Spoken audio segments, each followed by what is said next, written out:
Yep. Okay. Welcome. Nope. Is it? Or not? Because I turned the phone on, or yeah, it had to restart. And you're on. You're Okay, live. great, fantastic. Welcome to the Gothic quarter of Barcelona. We are here around the cathedral, the old cathedral as it's sometimes referred to, because the Sagrada Familia is supposed to, take over for it, but she's not done yet. So we're just going to go and walk around this amazing neighborhood. I will answer all of your questions about traveling in and around Spain. I can also answer any questions you have about cruising. If there's some structure you see that you would like specifically to examine in more proximity, then just let me know. Let's go ahead and head off. Susan, is Susan already on? Yeah. Okay, Susan, let us know if you can hear me. Me. Hello, and audio is okay. And how's the visuals? Are we pixelated? Cameraman is fighting with the gimbal, but are we pixelated? What's the quality of the image? Because we, yeah, yeah. How do you like the new sunglasses? Since I sadly lost my really crazy expensive ones. Right. So over here to our right, we have the archives of the Crown of Aragon, El Archivo de la Corona de Aragon. And they actually have 900 years of documents stored in this archives. And I clearly need to reach out to the archivists and see what kind of fascinating expense accounts they might actually have that I could maybe examine. We can't, not with a stick. You want to try? That's not a tripod. Okay, well, the guard's probably going to yell at you, but we'll try. Here, let's go into this amazing palacio. So this was a palace that was in which the Crown of Aragon lived when they were here in resident city, or los Reyes Católicos when they were here. So this is the typical style of architecture that has basically been in Spain since the Romans, and that was certainly continued by the Visigoths and then the Arabs who came and brought their culture with them. This Paris-style architecture, you have the courtyard in the center, and then the corridors are open basically within, but outside you've just got solid walls. Of course, I'm concerned about the greenery that they've just let grow very beautifully, very enchantingly, very romantically all over the stones. But as we know, those vines have roots that are going to tear everything apart. Are we going to try to go into the courtyard now? Okay.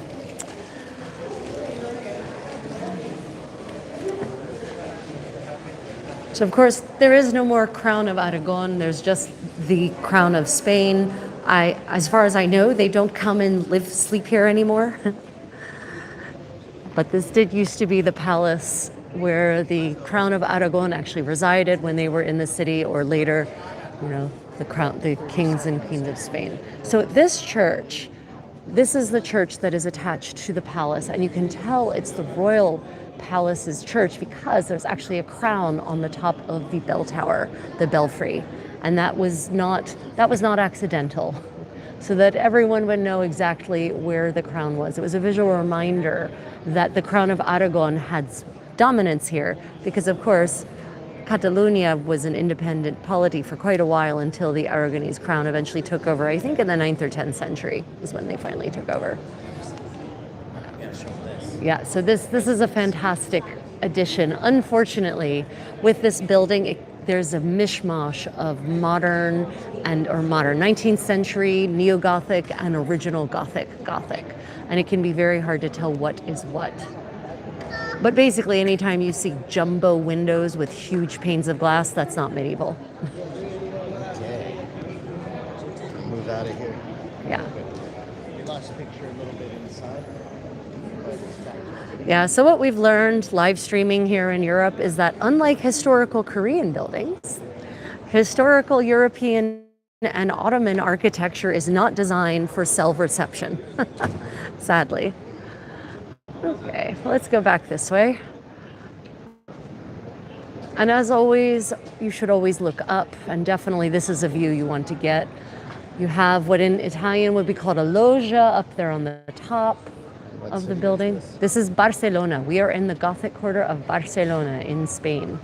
And this building is mostly original 13th century. It's had some modifications, minor, like the glass window that has been inserted, but nothing big. And I'm absolutely in love with this super slender column that looks impossible. I'm shocked that it didn't shatter when they were carving it. Of course, it's probably eroded a bit over the years, but just do a sweep from this angle, getting the crowned belfry. We're now reaching about 5:30 p.m. here in Barcelona, so it's time for people to, get back to work, technically. And dinner, of course, is not until very late in Spain. So, We're up to 42. yeah, so welcome, everyone. If you would like to join us on more of my travels, don't forget to like and subscribe. And I hate that I have to say that, but there it is. So, the other thing, and I don't know if they can see it, maybe we'll go to the other part of the Gothic quarter where you can see the damage. Most people don't realize that Barcelona was a big player in the Spanish Civil War. Do they want to see bomb damage? Yeah, we can show you bomb damage from Franco dropping bombs in and around Barcelona, killing, places where children were sheltering. It was pretty terrible. Yeah, 20 children died in one particular building, but we'll get there when we get there. So everyone, I'd like you to look up. This is a medieval building. The windows have been modified. Some of them have. You can still see some of the original medieval windows, but you'll notice that the wall warps out and in waves. And also, this has actually been plastered the way most medieval buildings would have been.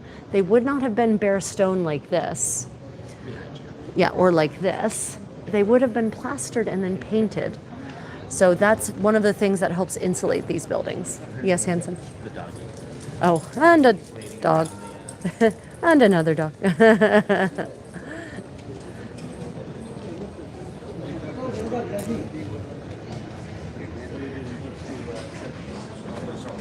Oh, no, I did not. Not at all.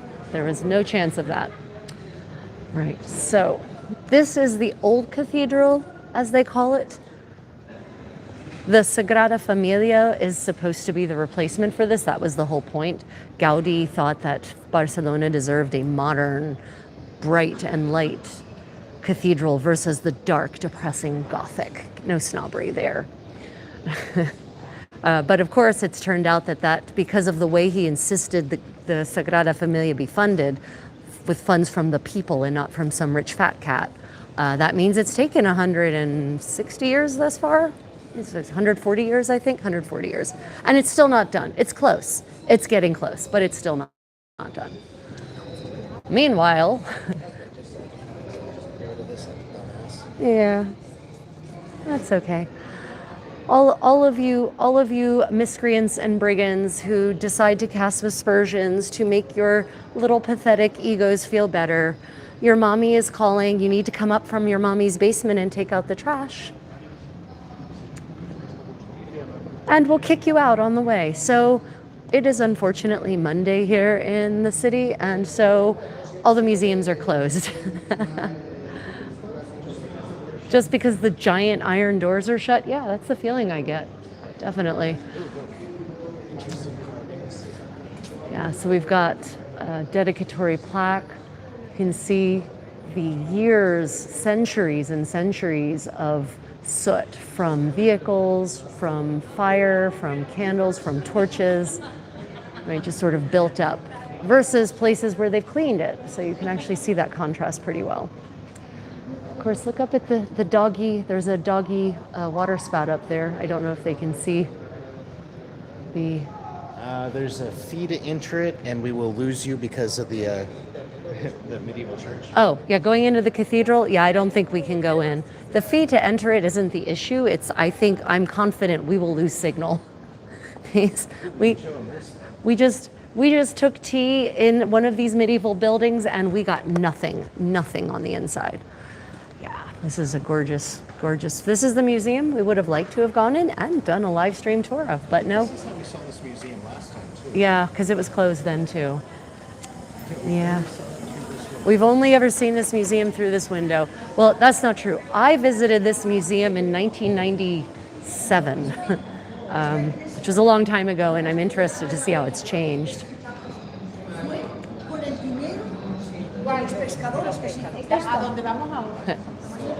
The lamps. So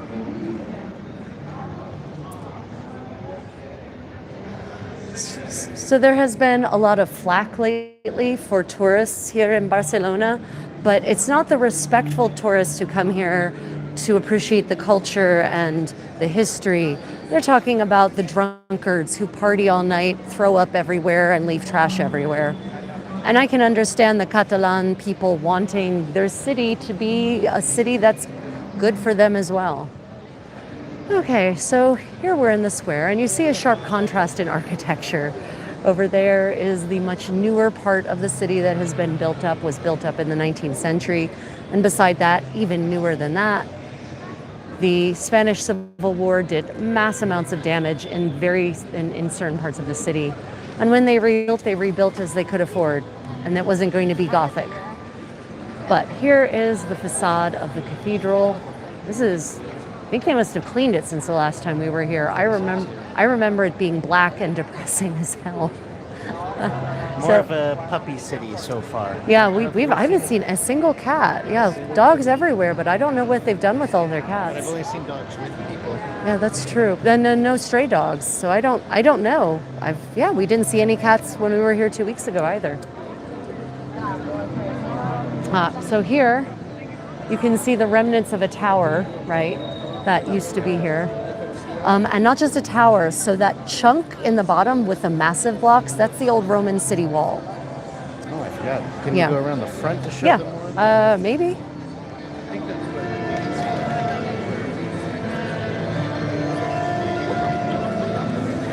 It is very noisy here. It is not my preference. I prefer the calm of the tiny streets, but let's go. We'll show you the Roman towers, the Roman gate that's been incorporated into these buildings.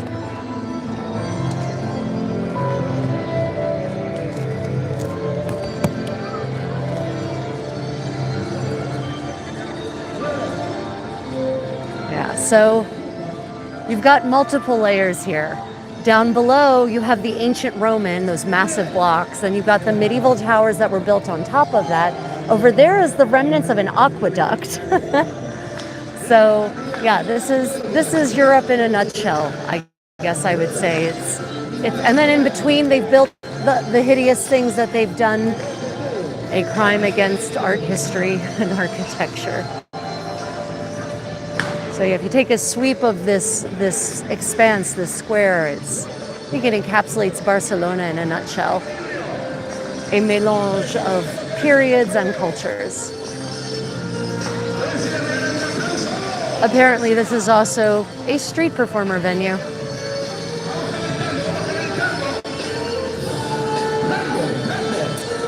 And here's one of the Roman gatehouses.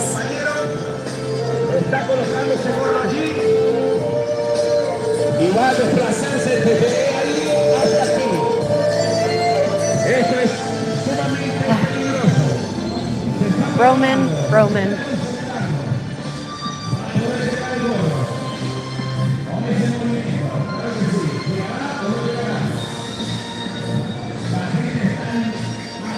Yeah, so I'm going to take my microphone. Okay, I'm going to talk this way because I assume you can't hear me otherwise. So these two round gates were the Roman gates to enter the city. And you might recall this exact, very similar shape in the Roman gate that is still at the entrance to the old city of Trier, the Porta Nigra.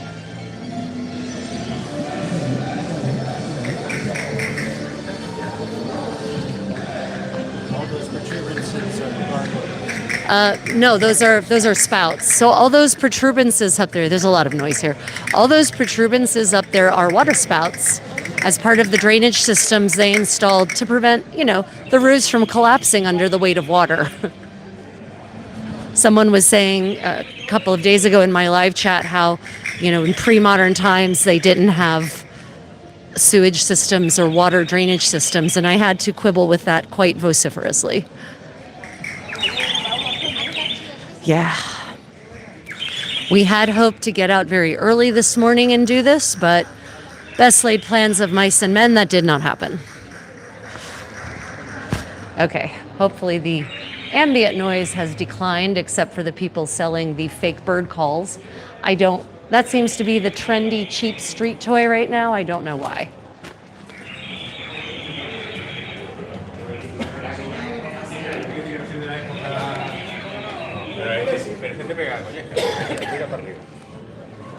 Now, one of the most charming things about the Gothic Quarter for me is just wandering the narrow alleyways like this. Subscribed and liked. Oh, thank you. Thank you. Arba spelled how? RR space BAA. Okay, Arba, welcome to my community. Thank you. And we are in our new stateroom. So for those who have been following our cruise adventure, we are in our new stateroom. We will actually do a live stream tour of this one. It's quite nice. Right, so in the middle of the day, this amazing square is abandoned. So this is a place to come if you want peace and quiet in the middle of the day. There is a very sad history here, though. So I'm going to direct your attention over here.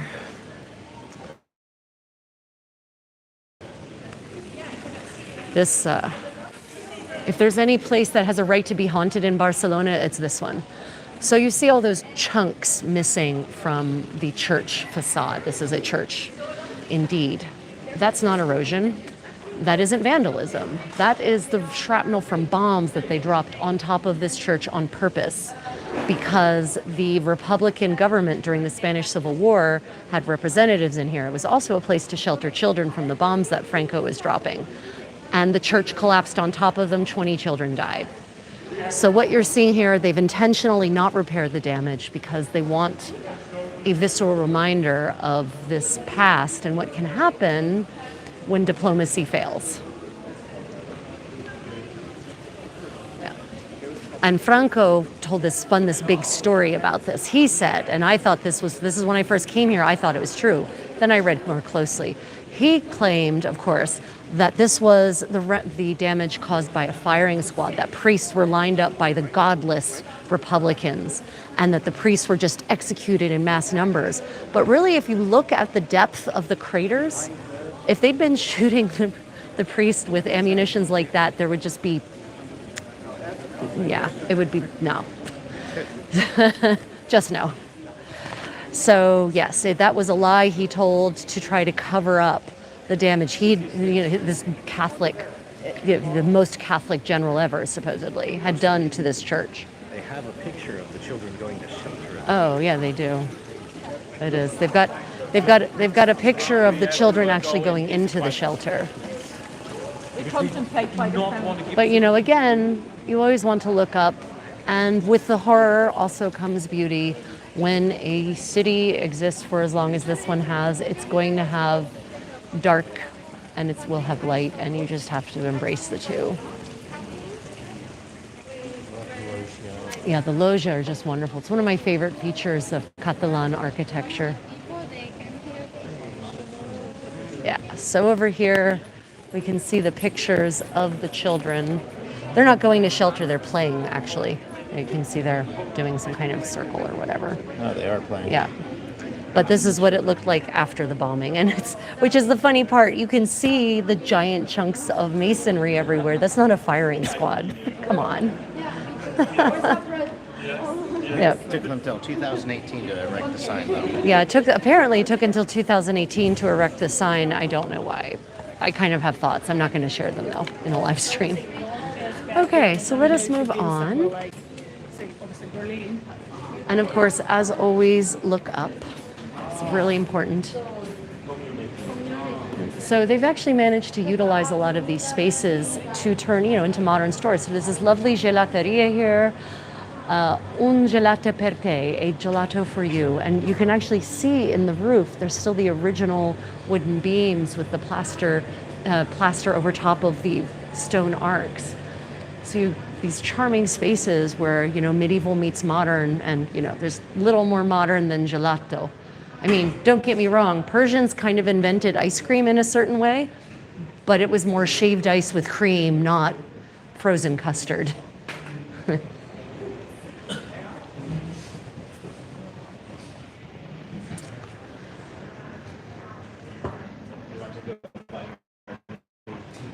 Oh, yes, we need to go to our new tea place. So, if you're in Barcelona, I have a very unique recommendation for you. And everyone in coming to Spain, they're going to have wine. They're going to have wine. They're going to go out for tapas and wine, and that's yes, you should absolutely have that experience. But if you are tea lovers like we are, I have a recommendation for you. No, they're not paying me to say this. We just found them this afternoon. We spent a lovely hour in this beautiful space. They know their tea. They have really high quality teas from all over the world. Kaj Chai. And Kaj Chai sells the only tea that is actually grown in Europe. There's a tea plantation in Portugal that has started growing near Porto that has started growing a fantastic oolong, and we bought a bag of it to take back with us to Korea, because how fun is it to take tea grown in Portugal back to Korea, which is a tea growing country. But yeah, Kaj Chai, they have the real tea experience. You get your own little pot. They have a massive menu of loose leaf teas. They also have a bunch of, if you're into the fancy, fatty, sugary drinks, they've got every kind of latte. They've got an horchata, a chai horchata, or chaita as they call it. Horchata's tiger nut milk basically, which is a big beverage here in Spain. So yeah, good recommendation. Takeda, welcome to Barcelona. Susan has a good question. Okay, good question. Catalan loggia developed separately from their Italian No. loggia? That's a good question, Susan. The Catalan loggia did not develop separately. The trade ties between Catalonia and all of the Italian city-states have been tight for literally thousands of years before it was Catalonia, before it was the Italian city-states. Do they fight over who invented it? Probably. They probably do fight over who invented the loggia. I would bet that's true. They probably also fight who invented pasta and who decided that olive oil and garlic were a good combination. Do you want to head towards... Oh, go down this Yes. way. Yeah. So in many cases, the city, as many cities in Europe, are developed over the centuries. They're updated. In many cases, the medieval buildings end up being torn down, sometimes because they're actually structurally unsound, to be honest. And then, you build new things on top of it. So even the Gothic quarter is a blend of ancient Roman architecture in some cases, early medieval, mid-medieval, high medieval, late medieval, and then there's some Renaissance in here, there's Baroque, and there's, of course, Neo-Gothic, and then, just straight up 19th century. Right. So this fantastic little quarter was the site of the Great Synagogue. So we're now actually at the Jewish quarter, which was not a ghetto in the sense of it was not walled off the way some ghettos were, right? But this was the Jewish neighborhood. And so this was the site of the Great Synagogue and the butcher's shop, which of course would have sold kosher products, and the houses of leading members of the Jewish community. So this did indeed, and in fact, we passed a bookshop that was offering Hebrew lessons and selling Hebrew literature and of course Torah. So that was very interesting. Shall we walk down it this way? Yeah. Okay. We should look to walk in the other direction. We should. Yeah, we'll go left here once we get up to the front. Oh, I don't know if they can see the tiles. So one of the things I always recommend people do in Spain, and it's creepy, but do it anyway, is to look in people's doors. And by people's doors, I mean the doors that are the entries to these amazing apartment buildings, because you're going to see gorgeous architectural features that are reserved for the interior of the building, while the exterior might seem relatively plain. The interior will nearly always be beautiful. So yeah, look in people's front doors. If you get in trouble, tell them I told you could. And of course, you always need to look up in spaces like this. Very often, the most interesting architectural features are above street level. So they're either inside and at street level, but inside, or they're above street level, generally. More modern. What does? Oh, yeah. Coffee. Yeah, with the coffee cup. That's really awesome. I think that's pretty awesome. That's pretty great. Okay, which way did you say we wanted to go? Maybe double check your map to make sure that we're heading towards the Inglés place. Because that'll take us through the. Oh, the Corte Inglés, then we have to go back. Okay. Yeah, let's take a different way back though. Yeah, right. Earlier, we actually passed multiple musicians busking, playing. One gentleman was playing absolutely gorgeous and haunting Spanish guitar. I wish we'd been able to live stream then because that would have been a very special treat for you. Dulcinea, Dulcinea is the name of the pseudo heroine in Don Quixote de la Mancha, right? Oh, also, if you are here and you like foot massages, we can definitely recommend much more reasonably priced here than they are on our cruise ship by long shot. Let's go this way.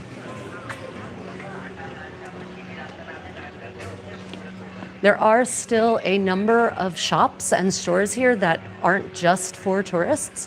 And honestly, the people of Barcelona are trying to keep it that way. But increasingly, apartment blocks are being turned into hotels like this one, for instance. And the more and more that happens, the less and less the heart of the city will actually be. Who says hello? Ale Rodriguez, welcome to Barcelona. We're in the Gothic quarter. I just love these. Look at that ceiling. And I don't know if they can see in the screen, this is leaded glass. And you can tell that because it looks like it's flowing, even though it's not. That's a myth about glass, but still, very old glass, which sort of adds an extra nuance to the view you get. Maybe we should go this way, just because I don't know if I want to walk by that buzz saw. Yeah, join us on our adventure through the Barcelona. It is planned we would be here. We've been here before. We've wandered the streets, but we haven't. If you see something that you would like to look at more closely, just let me know, and we will stare at it creepily for you. I don't think we went. Yeah. We didn't take them this way. We've been this way 4 times today, but we haven't taken them this way. Is this no, the empanada shop is not here. So for our lunch, we had empanadas. Empanadas are a savory pastry like the Spanish answer to a pasty. These are, they come from Argentina. These are Argentine empanadas, but empanadas have really been fully embraced by the Spaniards to the point where you'd be hard-pressed to know what's what. Now, for those of you who are art history lovers, I would like you to cast your eyes upon that dapperly dressed gentleman up there.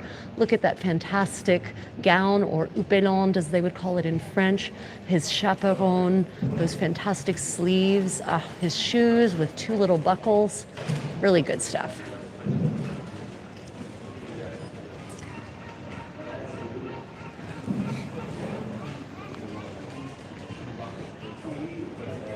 So if you are in Spain and you want a light meal, just a little something that's filling but not expensive and easy to eat, an empanada is the way to go. And empanadas are filled with every kind of yummy thing. Different kinds of meat fillings, different kinds of cheese fillings, different kinds of cheese and vegetable fillings, just vegetable fillings. I had one that was onions, mozzarella, and manchego. Manchego is a cheese from La Mancha, the state of La Mancha, or the autonomous community of La Mancha, I guess, as you would translate it directly. An onion was so delicious. My cameraman had one with sausage and onions. It was his first ever empanada. I think he loved it. Is this the empanada place?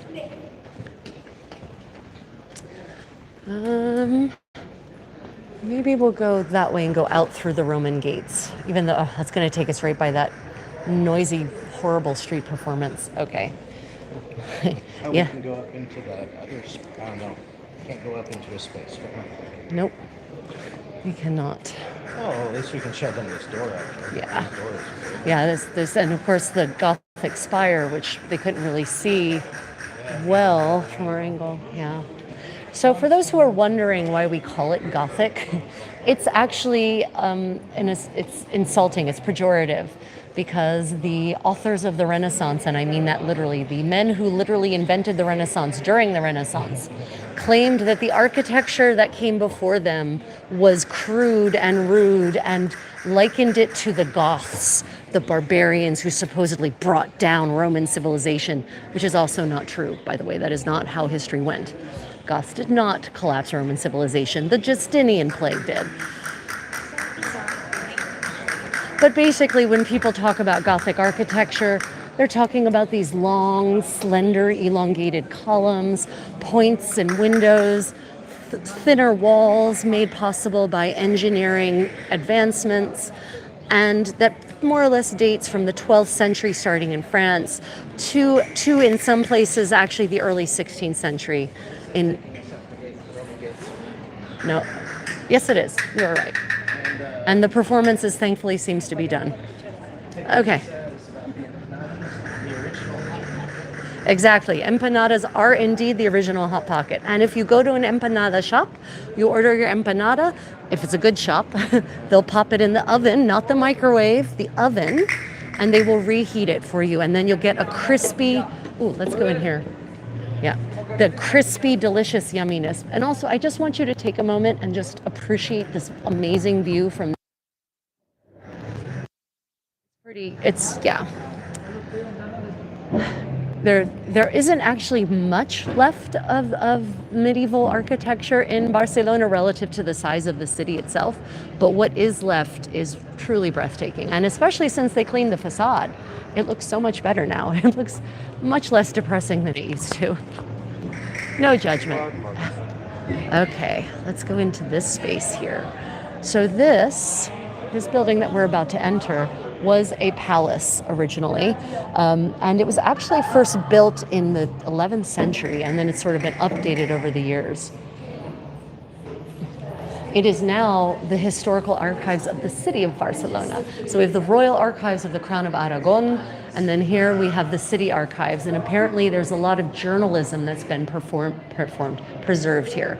Because of course, you know, during the Spanish Civil War, journalism was very dangerous depending on where you lived. But you know, they actually say they have, let me see, what was it, 19 kilometers? Let me get that number for you. It was like 19 kilometers of documents. It's like we measured them by the amount of length they are. Okay, so questions? Susan says, don't Spaniards eat a fuller, larger meal at night? No, the Spaniards eat their biggest meal in the middle of the day before siesta. Nighttime is technically supposed to be a lighter meal. That's what tapas are generally supposed to be. We've passed several bookstores. We have passed lots of bookstores and antiquarian shops. Josh, welcome. Welcome to Barcelona. Welcome to the Gothic Quarter and another example of fantastic Paris-style medieval architecture. No, the one over there, that's a Gothic church. Now, granted, there's been a church there since the Romanesque period, but what you see now is Gothic. Do we want to try and go? Wait, can you? Can you handle it? Okay, let's do it. Let's go up.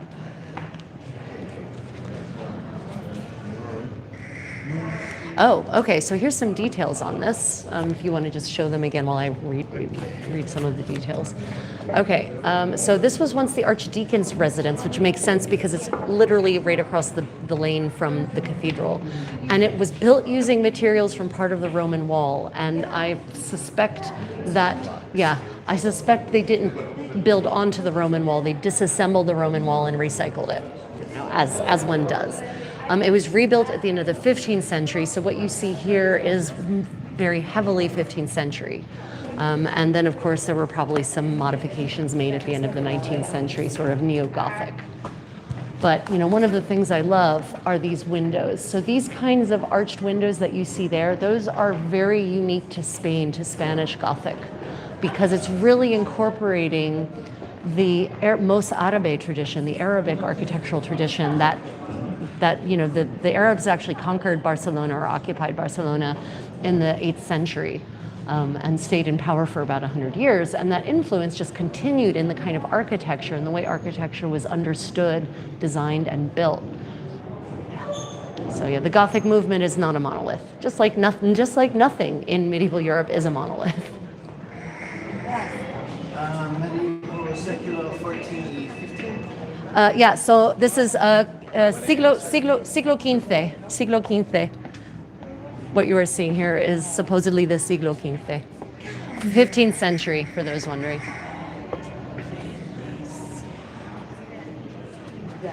Yeah. This is definitely one of the more beautiful spots in Barcelona. One of the more historical spots. Grazie, obrigado. Obrigada. Oh, from Portugal. De nada.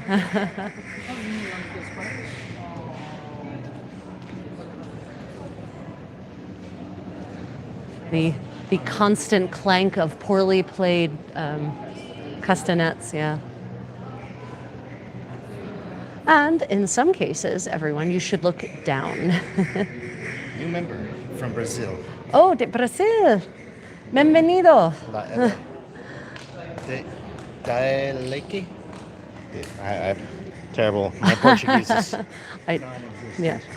Bienvenido. Yeah.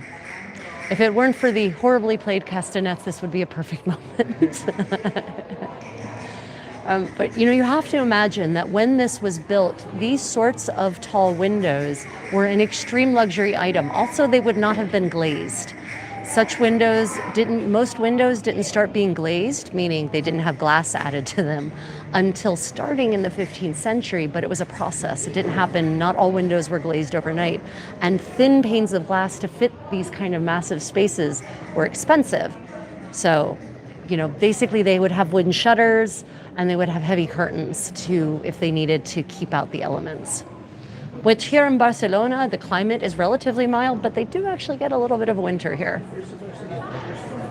And yes, they do get rain. This is actually, you can tell by all the happy green weeds everywhere. Sound like Google Translate. I sound like Google Translate? Oh, sorry.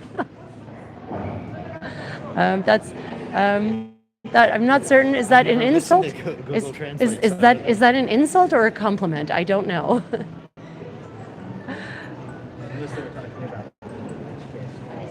Oh, or were you talking about my condo Tiguero? Yeah. Up there you can see the remnants of the loggia, but of course in the meantime they've built wooden windows, wooden framed glass windows. No, it's a compliment. Oh, okay, great. There was a time when that would have absolutely been an insult, but Google Translate has come a long way, which is why I, as a translator, no longer have a job. Yay. Yay for progress.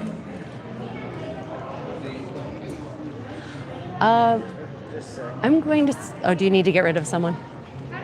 I'll remove their comment and see if they do anything. Right. Look, everyone, this is a friendly community. I'm taking you through spaces. If you're watching this, it should be because you want to see spaces you might not get to see in this way.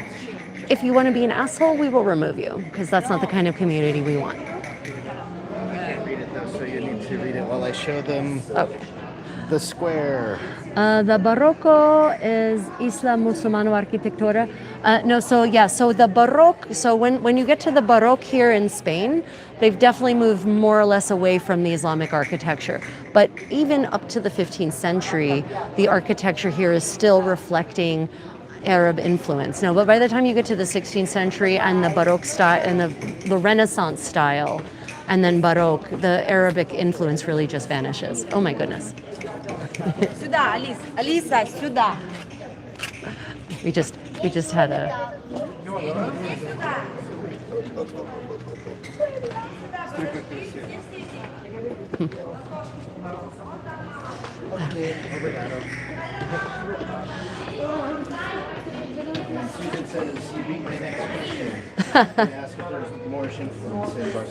Yes.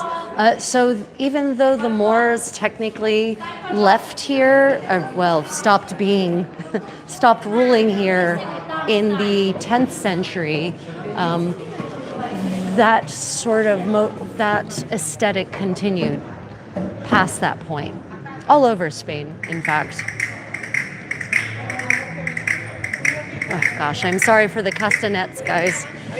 Apologize for that. There seem to be two things that the trinket sellers are vending, probably illegally, and all of them are noisy. One is castanets. The other is a fake bird call. Here we go back out through the ancient Roman gates. Of course, Barcelona has a long history of art and architecture. Miro was here, Gaudí was here, Picasso painted here. Right? This has always been a verdant garden for artistic innovation and creation. So I would like to think that comes in part from the fact that Barcelona has been inhabited since at least the Phoenicians, but they've also found Paleolithic, Neolithic, and Paleolithic finds here. So people have wanted to live here for a long time. I think it's just one more sweep of the Roman gates that will definitely, for those of you who have been to Trier, will absolutely recall the Porta Nigra, or they should. Yes.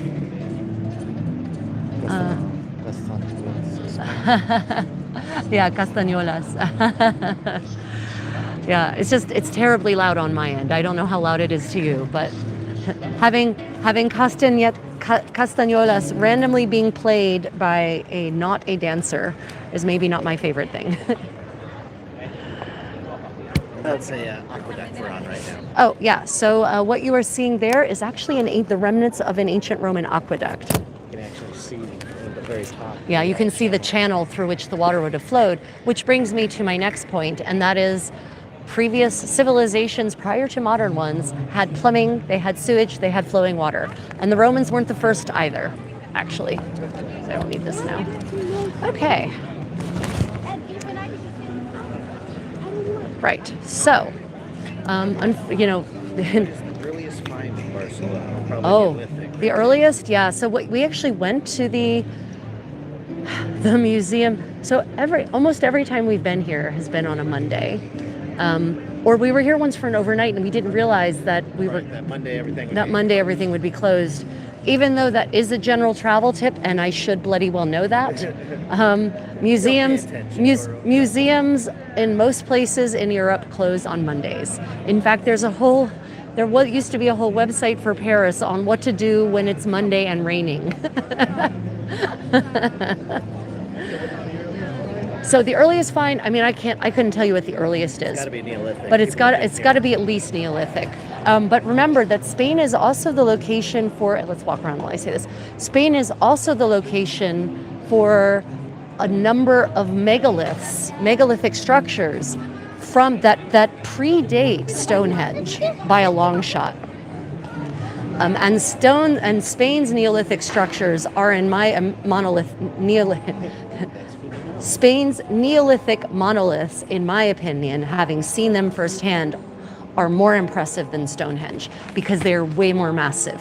Stonehenge gets PR. Yeah. Stonehenge gets the good PR. The Spanish monoliths don't so much. Malta has even better ones, though. Right, so here we can see more of the ancient Roman wall, actually, and they have purposefully made it so people can no longer approach it. I can only guess. Not our area of interest, Susan, so we don't know for sure. Yeah, there are some cave paintings here, but it's nothing like Lascaux, which is probably what you're thinking of.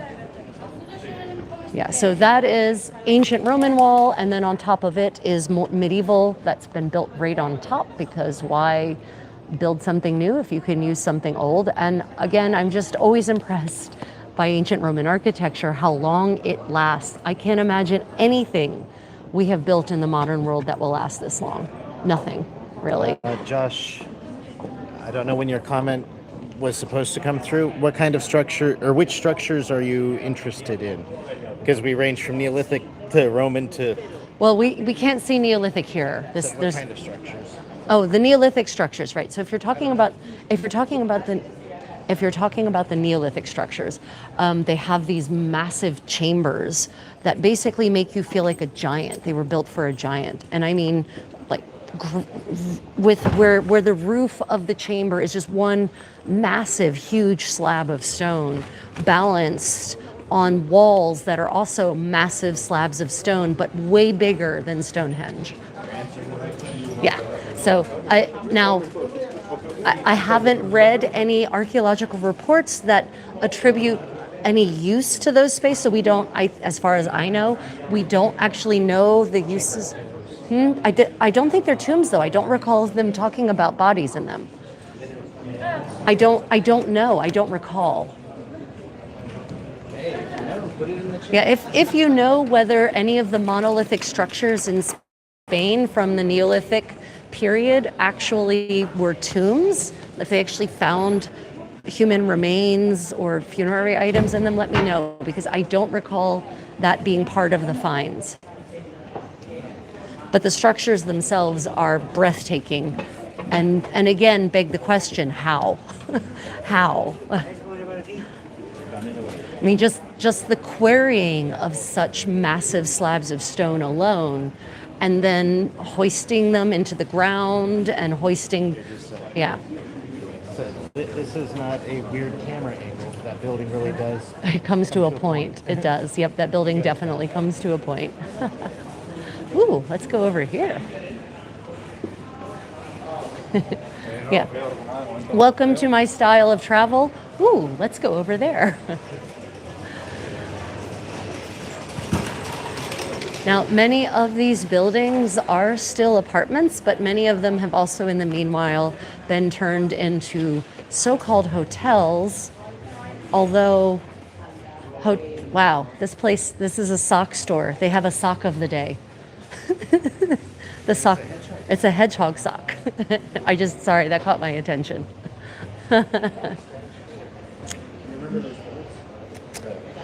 Oh, right, yeah.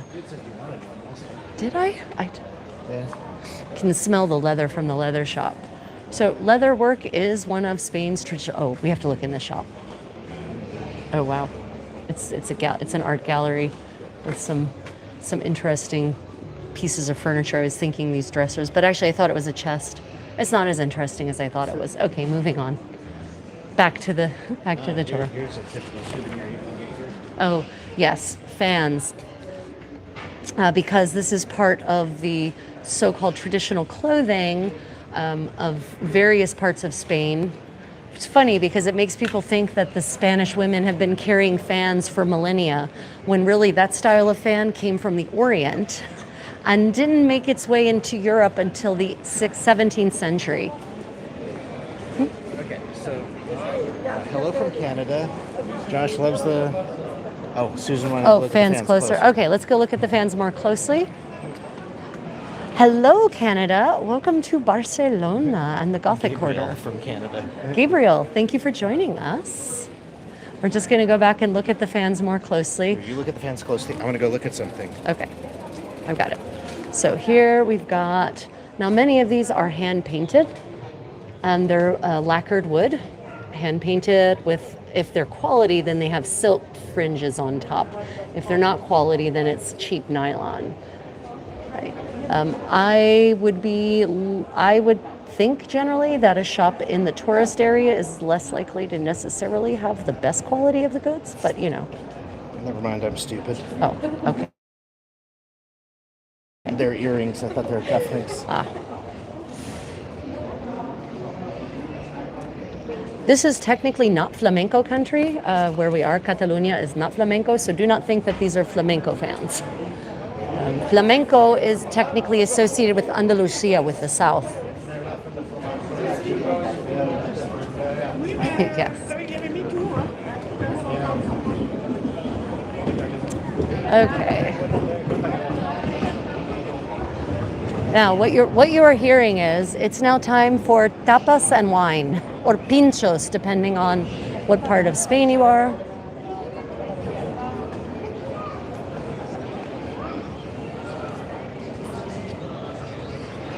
Yeah.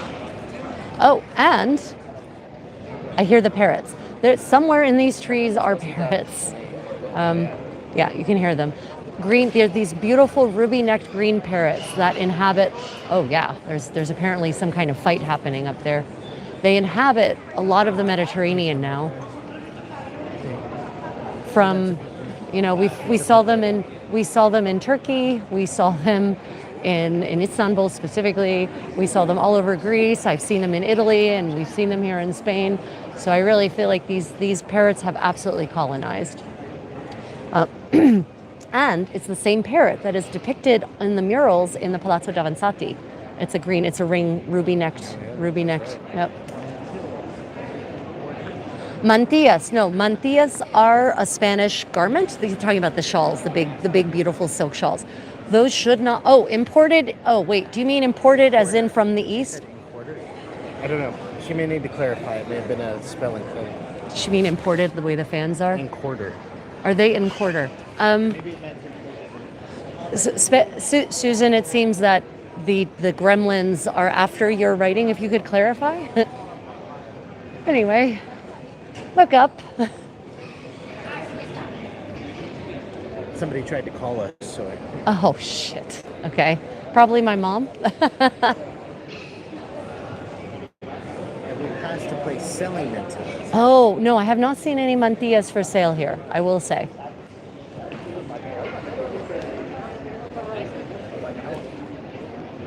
So yeah, you can generally, if you stare at enough historical art and architecture enough, you'll develop an eye and you'll be able to identify Neo-Gothic from Gothic, because Neo-Gothic will just be over-the-top Gothic. So ornate, so many more layers, ridiculously, almost gaudy, which is funny because this is the city of Gaudi. But anyway, whereas Gothic will tend to be cleaner, simpler, less ornate. Still ornate, but just less ornate than Neo-Gothic. So, for instance,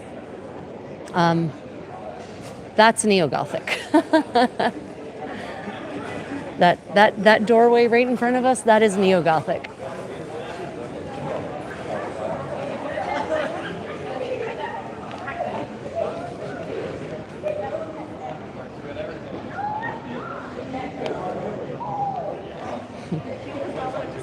No, we do not need to go the other way. Welcome to medieval European neighborhoods where often there will be a lane where you don't expect there to be one.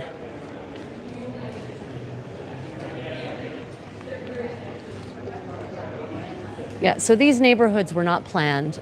There was a Roman castrum here originally, which means the Roman castrum is basically like a fortified town. It's built on a grid. It was a big rectangle. The streets were all grid-like. And after the Justinian plague at the end of the 6th century, a lot of those castra the walls ended up getting disassembled so they could use the stones to make other things. And they, ended up just sort of building streets wherever. Yeah. Yes, we do.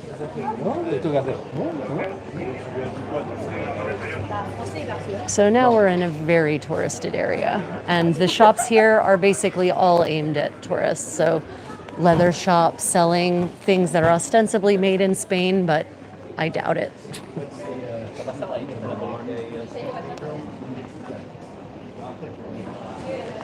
Which cathedral? Milan? The cathedral in Milan? I think the cathedral in Milan, the facade is neo-Gothic, because almost all of those Italian cathedrals didn't actually have their facades from the Middle Ages. They couldn't afford to put them on.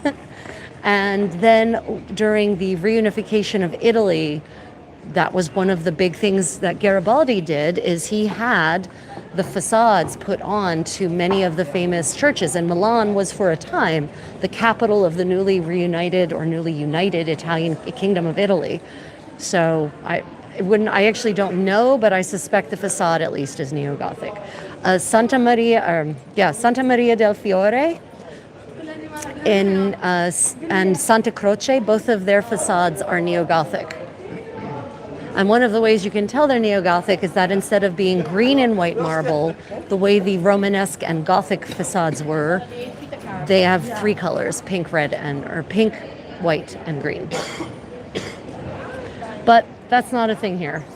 So now we're starting. The city, Barcelona, is absolutely known for its Art Deco, or it's Art Nouveau, not Art Deco, Art Nouveau. And here we're starting to see those influences of Art Nouveau.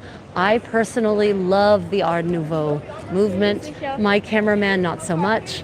But in any case, I think it's beautiful. So here you've got a very nice example of this. Gaudí was, of course, his own special version of Art Nouveau. I call him Fantasy Art Nouveau, although that's not an official classification. That's just my classification.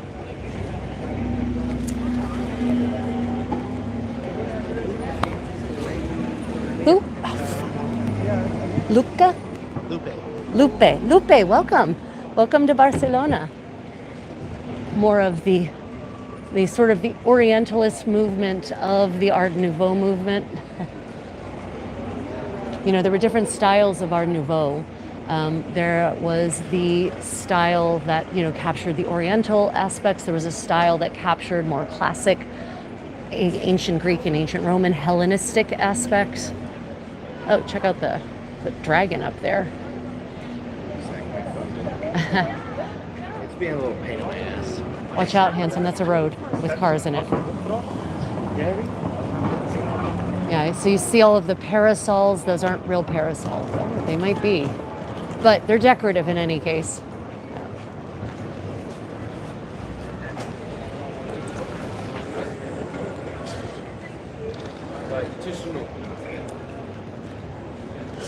Okay.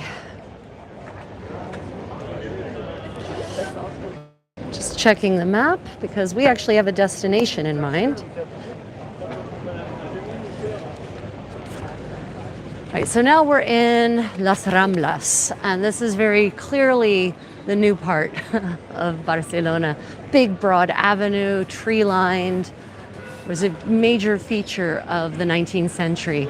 In Paris, they leveled, the Napoleon III leveled most of Paris and had it rebuilt in this, you know, modern 19th century style.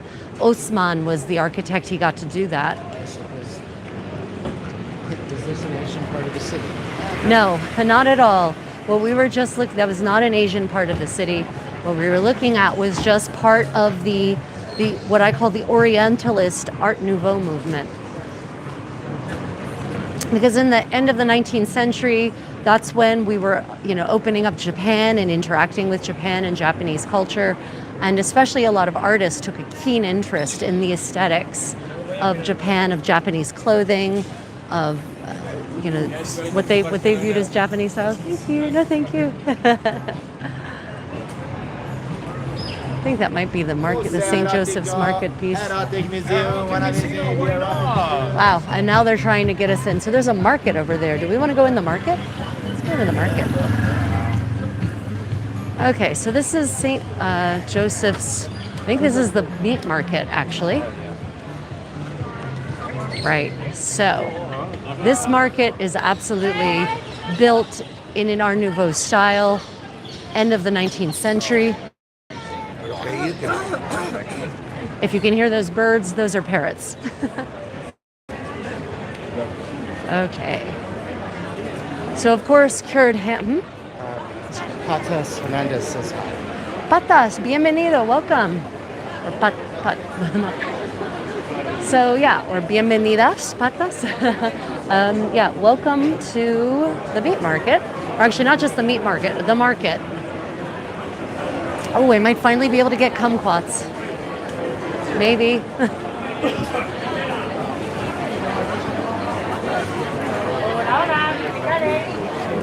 So Spain has historically been the crossroads of trade in the Mediterranean. And, you know, they're trying to live up to that to this day.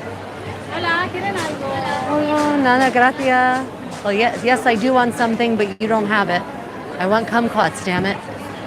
So we found kumquats, but the kumquats we found were 40 euros for a tiny little tray of them at the Corte Inglés. And that's definitely beyond my price point.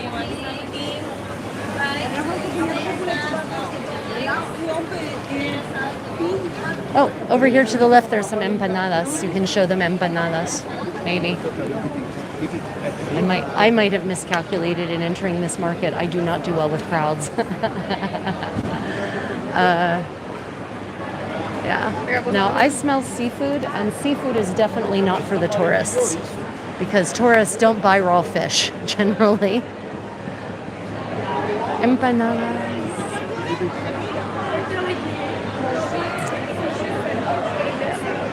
Now we're getting into the fish part of the market. A lot of it is already closed, unsurprisingly.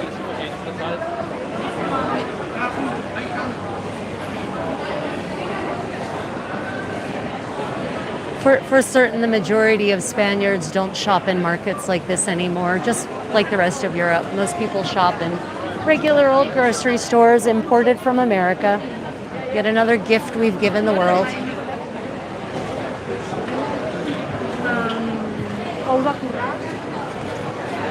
Let's go over here. I was hoping if we found this market that someone would have kumquats. Damn it. Just seems not. Oh, so if you see these, the jamón ibérico here. So you see the acorns. That's because these pigs are acorn fed. And that's one of the things that makes the meat so rich and flavorful is that they're not fed the usual garbage that industrially farmed pigs are fed, but instead they're actually free range, basically grazed under oak trees and fed acorns. So, yeah, it's supposed to be part of their appeal. And this is absolute sacrilege, I don't really care for any of the most cured pork. No matter, I've yet to have a cured pork product in Spain that I liked. And I know that's sacrilege, but there it is.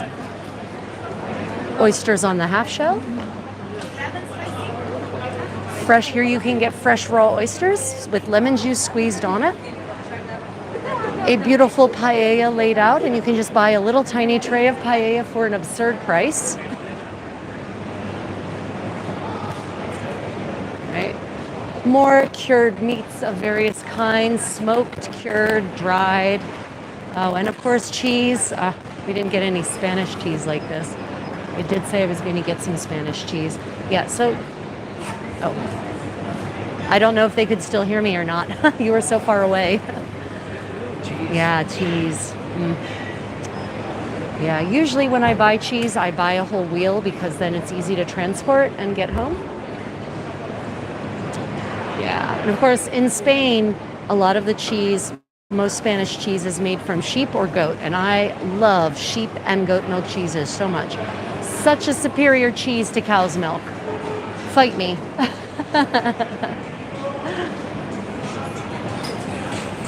Fried things.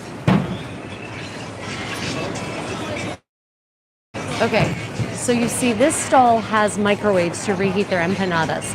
Don't get your empanadas from a stall that reheats them in the microwave. No, no, no. Sweets. Meat on a stick.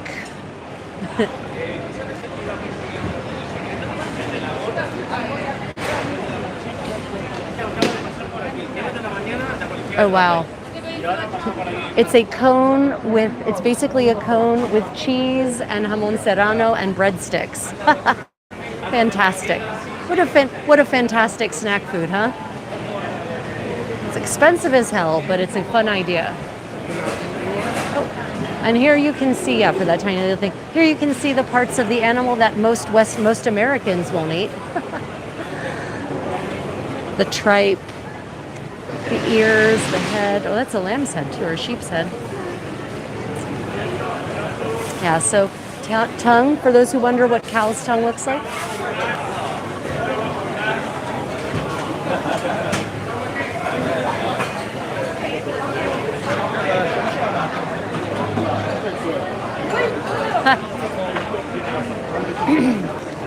And yeah, I was going to say, and for authenticity, a Dunkin' Donuts and a Starbucks. Yeah. Again, America, we only export the best things.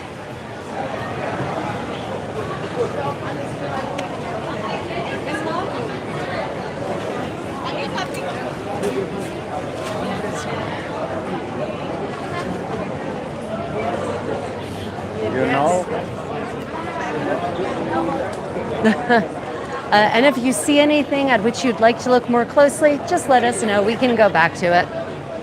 Smoothie stand, nectars and juices in scary colors.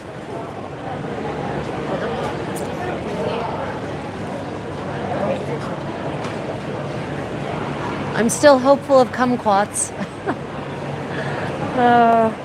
I missed kumquat season in Korea, and I've been craving them so badly. And when we were in Kaptakolon, there was actually kumquat trees, but they only had one ripe kumquat on all the kumquat trees. It was very frustrating. Yeah, those are crazy prices. So I'm just going to let you know that pretty much the prices in this market are absolutely elevated. 42 euros for a kilo of sheep's milk cheese is exorbitant. Absolutely insane in Spain.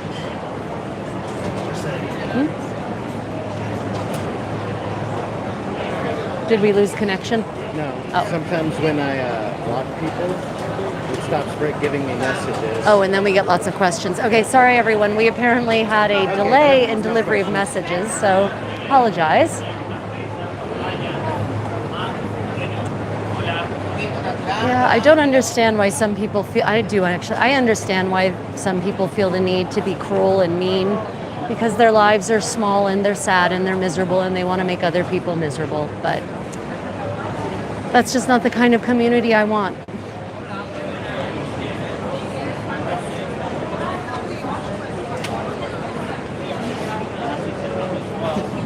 Sandwiches the way sandwiches should be.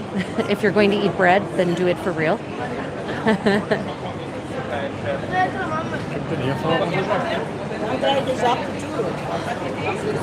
We have olives up here on the left, and I would like to repeat my admonition. Do not eat olives raw off the tree, everyone. It can be tempting when you're walking out through a Mediterranean countryside and you see olives everywhere. Don't eat them. You'll regret your life choices. Send a message letting us know he's on. Oh, good. Okay, great. Thank you, Takeda. Appreciate. Oh, wow. Shit. Wow. That looks like some nicely aged beef. Wow. I don't usually do beef. That looks tempting. That looks tempting. We are not on the Queen's Grill. We are in a deluxe inside cabin.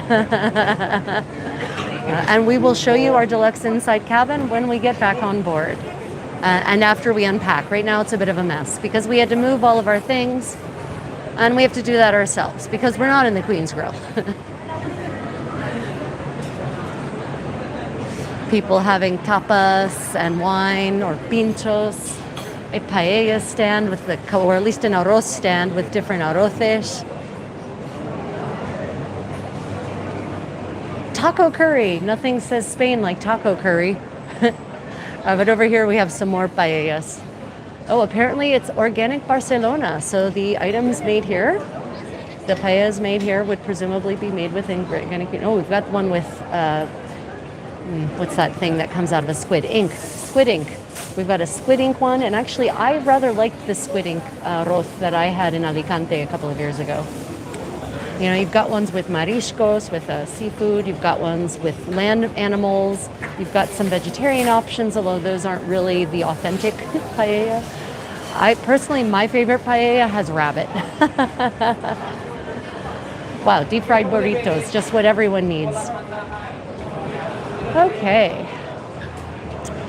So that's the market. As you know, there are definitely still stalls in here that cater to the local population. Again, most tourists aren't going to be buying 100 pounds of beef rib, but you can also tell that it's very highly touristed at the same time. Yeah, let's see if we can go on the back road. That will be more interesting than the bustling avenue. For those of you who are wondering, indoor smoking is not allowed in Spain in restaurants. For that, though, there's plenty of tables on sidewalks and the streets where people smoke copiously. So if you do not like inhaling smoke with your food, eat inside the restaurant. And I will notice since COVID, there has been an increase in the rate of smoking. I think a lot of people took it up to handle depression during the quarantines that were enforced much more deeply in Europe than they were in the US. Ooh, look at that beautiful view ahead.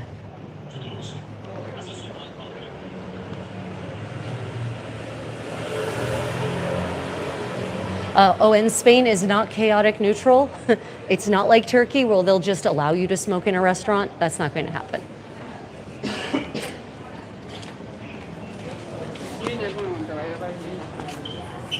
Ooh, now here's an example of the Baroque, Spanish Baroque on the left. So one of the characteristics of Spanish Baroque, well, Baroque in general, is that it's over the top. Everything is huge, everything is monumental, but more than that, it's dynamic in the sense of the shapes are designed to create a sense of movement. So for example, you see the spiral columns, right? That's all designed. First off, we want to do something different than everything that's come before, fine. But second, it's supposed to create a sense of motion, of spiraling upwards to the heavens. And there's a great deal of emotion, very, again, what I would call exaggerated emotion in Baroque and late Renaissance and Baroque sculpture. You know, you can really see the passion, the faith of the figures that they are creating. And of course, one of the most famous Baroque sculptures of all is the Ecstasy of Santa Teresa, which many people interpret, of course, to be as sexual as possible. I guess we go. And perhaps that was the intention of Caravaggio, who sculpted it. Or Baromini, I forget who sculpted, damn it. I'm now blanking on whether it was Baromini or Caravaggio who sculpted the Ecstasy of Santa Teresa, but look up there at the adorable little roofs.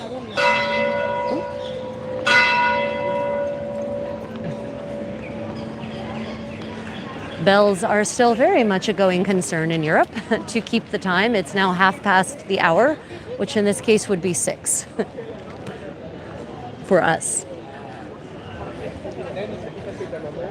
Just these massive Baroque. So that is actually part of the difficulty of exploring medieval structures in Spain, is that many of them are updated with Baroque or even neoclassical facades, but most likely Baroque facades, and often Baroque interiors. So when you have a cathedral like the Cathedral of Barcelona that's sort of been abandoned a little bit, or well, not abandoned, but it wasn't given the best attention. It's actually a godsend for art historians who care about medieval architecture.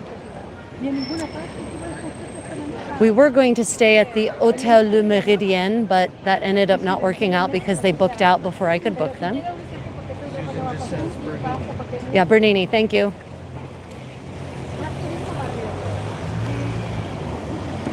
I can't believe I blanked on that.